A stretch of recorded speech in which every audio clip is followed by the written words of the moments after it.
everyone, this is Derek. Today I wanted to talk about a game called Dust and Elysian Tail. A game I believe started off as an Xbox Live Arcade game, but has since been moved to the PC and the PlayStation 4 and I think maybe even iOS. The game is a 2D side-scrolling action sort of exploratory game, or what they would call a Metroidvania game.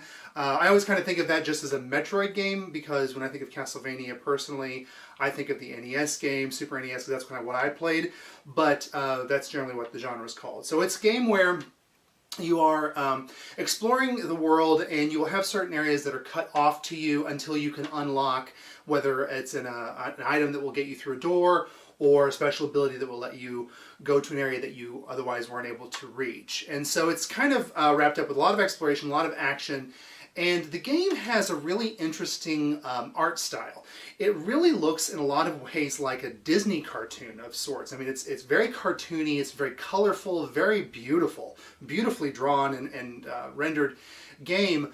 But what I love about it is even though it's kind of has this sort of lighthearted looking aesthetic to it, the game itself is fairly dark. The story is pretty brutal. It's got a lot of death, it's got a lot of violence, genocide, lots of just really heavy themes and ideas, even though it's sort of packaged in this very cutesy sort of Disney looking cartoon style. And I think it works really well. It sounds like that may be a little bit off or hard to reconcile, but I think that it actually works really well, and it just really drew me into the story. The art style especially, I think the game is just gorgeous. I mean, it is a beautifully drawn and it's a beautifully, graphically a very beautiful game. So if you like that sort of thing, I think you really enjoy it, but don't let the cartoony style throw you off because it's not something that really has the feeling of like a kid's game or anything like that. It's really very heavy. One thing I thought was interesting about it was I have a feeling a lot of people came to this game the same way that I did.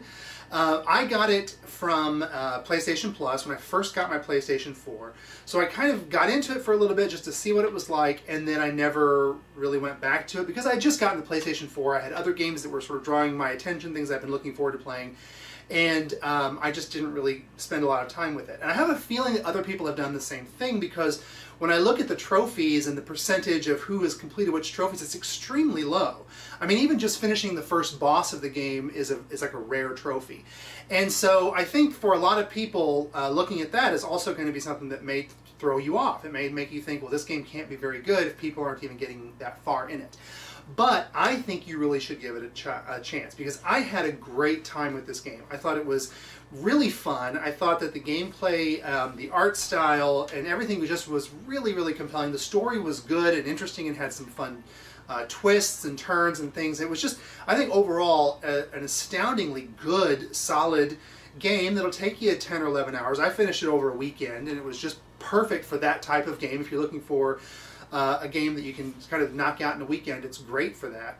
And I really recommend it highly. I think it's a really, really fun game and one that I'm sad that it took me so long to finally get back to.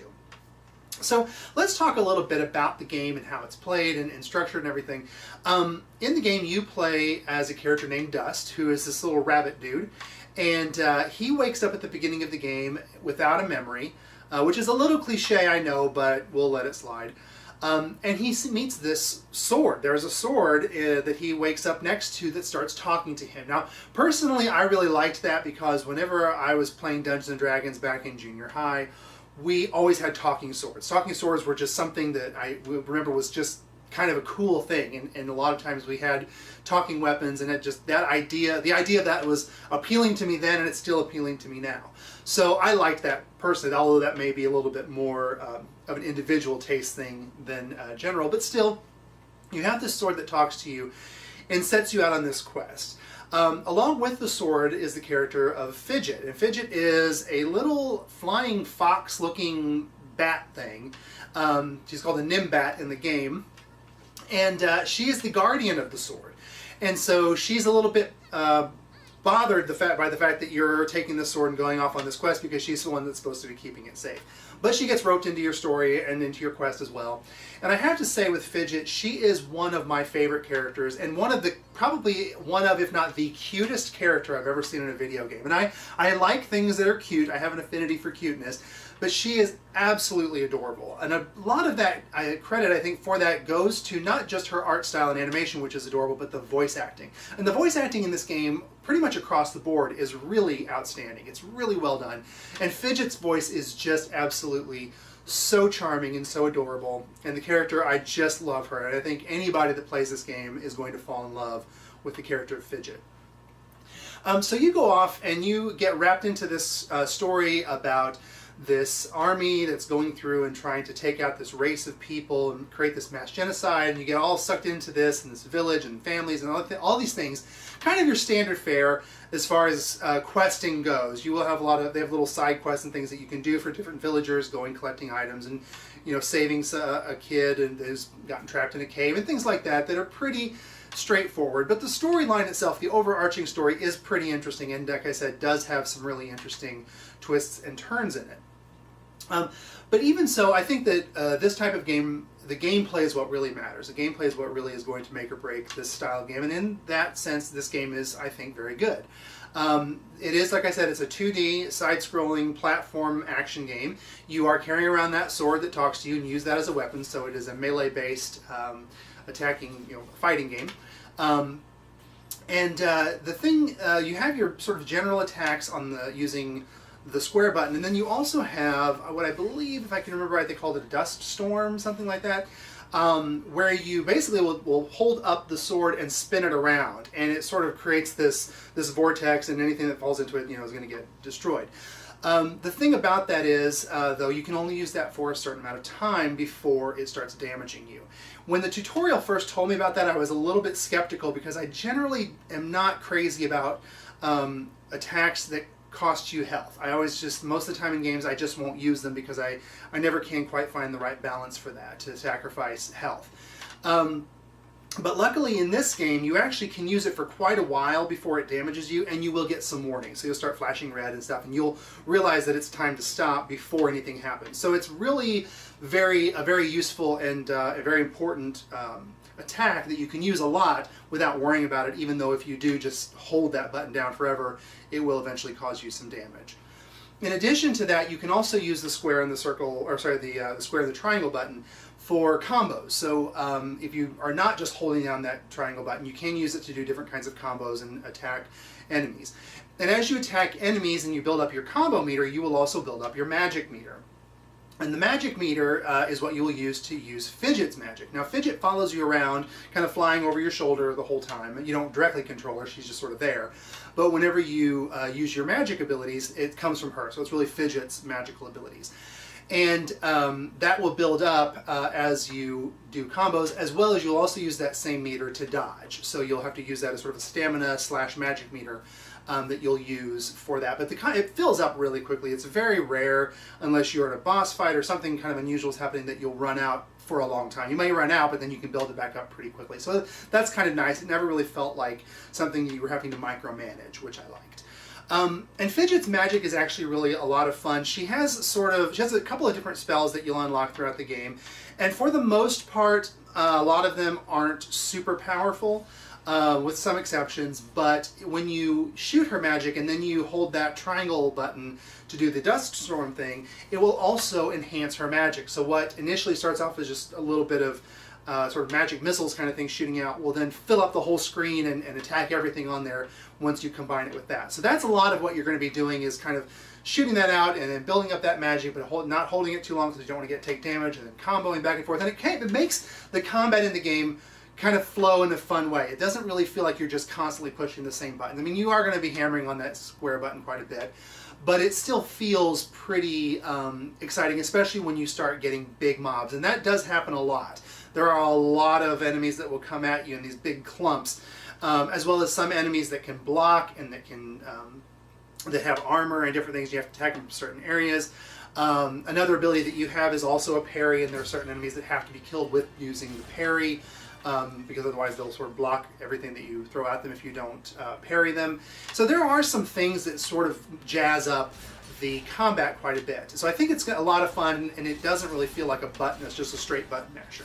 In addition to what you will be able to do from a combat standpoint, the game is also a pretty hefty platformer. There's lots of jumping around and trying to traverse different screens and different obstacles. And one of the ways that the game will unlock new areas is to give you abilities in that way to double jump, to slide, to use, be able to climb up certain vines and different parts of the terrain. So you will find that as you go throughout the game, you will start to unlock more areas, which is pretty typical of the Metroidvania style.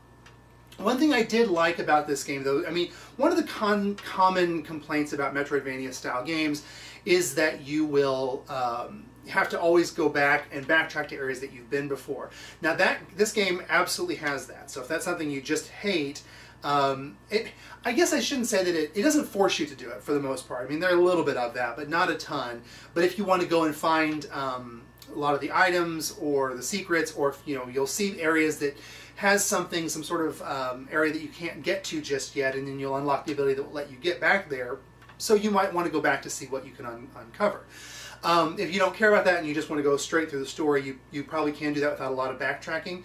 But one thing that's nice about the backtracking that is in there if you want to uncover everything is the game has a big overworld map, so each of the areas you can get to pretty quickly and pretty easily. Now those worlds are pretty big, so if you have to go to a very specific place, it can take you a little while to get through it, but at least you're not having to go through other worlds to get to that one, which a lot of those games do kind of do. So it does cut out some of that, which is nice. Another way that it kind of helps cut out some of the tedium and the backtracking is that in the game you don't get additional weapons because the talking sword is the one that you always have, but you will get upgrades for it and things that you can apply to the weapon to make it more effective, as well as you can also get armor and rings and bracelets and things like that, and other kinds of just your standard RPG inventory. And with that, most of the time you can, or a lot of times you can buy that stuff from the vendor, but most of the time you will actually get schematics that you'll give to the blacksmith. And the blacksmith will then be able to craft it for you with the schematic and all the different items that you'll get that will drop from monsters to collect. Pretty basic standard crafting system for an RPG. But one thing I like about what they've done with this is pretty quickly after you meet the blacksmith for the first time, you will get the ability to contact her through your menu system. So you don't have to always go back to the blacksmith or always go back to town in order to have weapons crafted for you. So if you're out in the middle of the field and you find what you're looking for, you can just go to your menu system and craft it. Does that kill a little bit of the immersion? I'm sure it probably does, but in this situation I think it's worth it because it actually makes the game a lot more fun and less tedious, which I think is a good trade-off. Another thing I really liked too is when I mentioned the vendors, like I said, you will have items that drop from monster hair and leather and all the kind of standard stuff that you would expect. For those types of items, you can either keep them in your inventory and use them, or you can go to the vendor and you can sell them. Once you sell it to a vendor, then you can buy it from the vendor going forward. Now, they don't have an unlimited supply of those items, and every so often you'll get a little message that says the vendor has been restocked. I think that's around like every 5 minutes on average, although I think some items don't necessarily restock at the same rate as other ones. But when you see that, you'll know that they have more items. So it's always a good idea to go sell that, because then you will be able to get more of it later over the course of the game, as opposed to having to go and try to grind to get it to drop from the monsters again, because some of the items are a little tricky to get them to drop. But I really did like that. I thought that was a lot of fun, and again, kind of cut through some of the tedium, because a lot of these games can have that element, and a lot of games, while I like crafting systems, sometimes they can be tedious, and so I like the way that this one has done a lot of things to sort of minimize that, keeping it making sense in the world of the game, but not forcing you to just go through a lot of tedium to get to that final product. And I appreciate that quite a bit. To me, that made the game a lot more fun.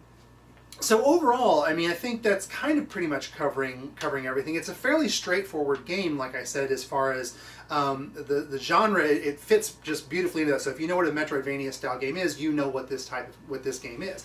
But it does it really well. It cuts through a lot of the tedium. It's got a gorgeous art style. The game is fun. The combat is interesting. The enemies are varied. The boss fights, some of them can be very challenging and very fun.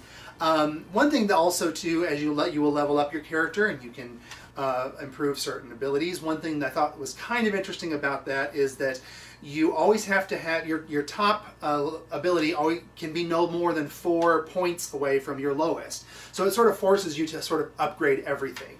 And you will find, especially toward the end of the game, that some of the things like Fidgets magic, which I wasn't really upgrading in the beginning, toward the end of the game you'll find you actually really need that, because some of the enemies can only be killed by that, or can only be efficiently killed by that.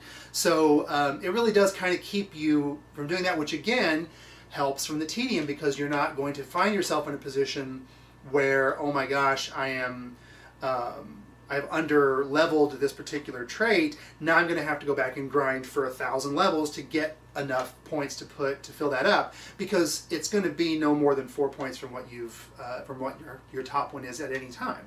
So it kind of helps with that. Again, I think the game is just well put together and well designed, understanding that it needs to stay fun and interesting and not tedious, and not fall into as many of the traps that these games can kind of do sometimes. You know, that we've played a lot of them and we've seen a lot of these traps that they fall into. But overall, I just think it's just a wonderfully solid game, and I think it's a shame if a lot of you out there have gotten it from PlayStation Plus and dabbled with it. I would suggest kind of doing like I did. Pick a weekend that you don't have anything else to do and just sit down and barrel through it, because it's just such a great experience. It's very, relatively short, 10, 11 hours, something like that. Especially if you're like me and used to playing 40 or 50 hour RPGs, that seems like nothing. It's just a lot of fun, and it's one that I highly, highly recommend, and I hope that, it got good reviews when the game came out, so I'm not the only one to say that, but again, just looking at those, at least on the PlayStation, looking at those trophies has made me concerned that perhaps people just aren't playing it. They own it, and they just haven't really sat down and play it. So I recommend highly that you do that, and as always, I thank you so much for watching.